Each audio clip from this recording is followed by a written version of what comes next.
அம்மா வணக்கம். வணக்கம். உங்களுக்கு எப்ப ஆபரேஷன் நடந்தது? போன மாசம் 15ஆம் தேதி ஏப்ரல் மாசம் நடந்தது. சரி, எத்தனை கண்ணு பண்ணிக்கிறீங்க? நான் 2 கண்ணும் பண்ணிக்கிறேன் சார். ஓகே. இங்க வர்றதுக்கு போறதுக்கு உங்களுக்கு வசதியா இருக்கா? எந்த குறையும் இல்ல. சரி, ஹாஸ்பிடல்ல உங்களை ட்ரீட்மெண்ட் எப்படி பாக்குறாங்க? நல்லா பாக்குறாங்களா? அங்க நீங்க தங்கி இருக்கீங்களா? சாப்பாடு உணவு நல்லபடியா சாப்பாடுலாம் நல்லா எந்த குறையும் கொடுக்குறாங்க. நல்ல வேளை சாப்பாடு போடுறாங்க. தனியா படுக்கிறதுக்கு பெட் கொடுக்குறாங்க. நல்லா நல்லா பாக்குறாங்க.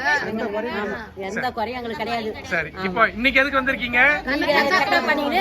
கண்ணாடி வாங்கி போறதுக்கு வந்துக்கிறோம். கண்ணாடி வாங்கி போறது. சரி, உங்களுக்கு மகிழ்ச்சியா இருக்கா? உங்களுக்கு சரி, எல்லாருக்கும் ஒரு நன்றி சொல்லிடுறீங்களா? சொல்லு, நன்றி சொல்லுங்க எல்லாருக்கும்.